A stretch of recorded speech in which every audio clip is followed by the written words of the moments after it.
Next is Menyhárt's ripostes. Menyhárt says you must always riposte after a parry. He's very clear on this. Not riposting after a parry is a mistake. Here's an example of a riposte. We're going to be in high tierce.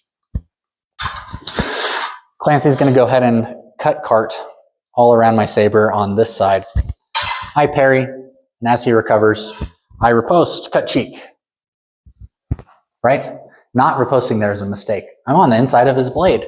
I can just go. Right? I just have to make sure that he doesn't stick his point right in my face, in which case we both die. Or in, bouting, we both get touched. Doubles are bad. Menyhárt also doesn't like doubles. We'll get into that later. Now, that's a simple riposte, right? I parry, and then I immediately go into my next thing. Here is a compound riposte. Clancy's going to make that same cut in cart. Boom. I'm going to go, oh, look, it's a second cut, and he's going to start moving his saber down into second to parry. No, it's a cheek cut.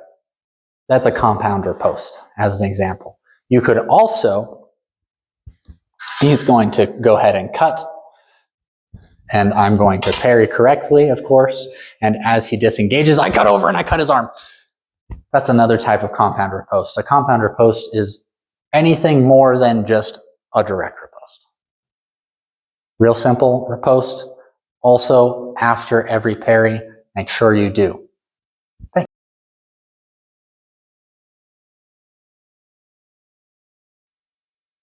One final note about ripostes. We have counter-ripostes. So, counter-riposte is simple.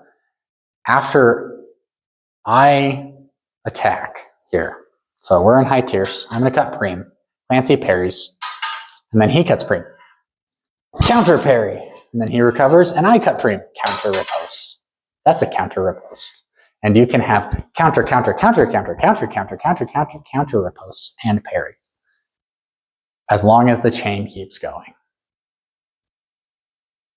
Are we going to list out all of those generally? No, we're just generally going to call it a counter parry or counter riposte. Thanks.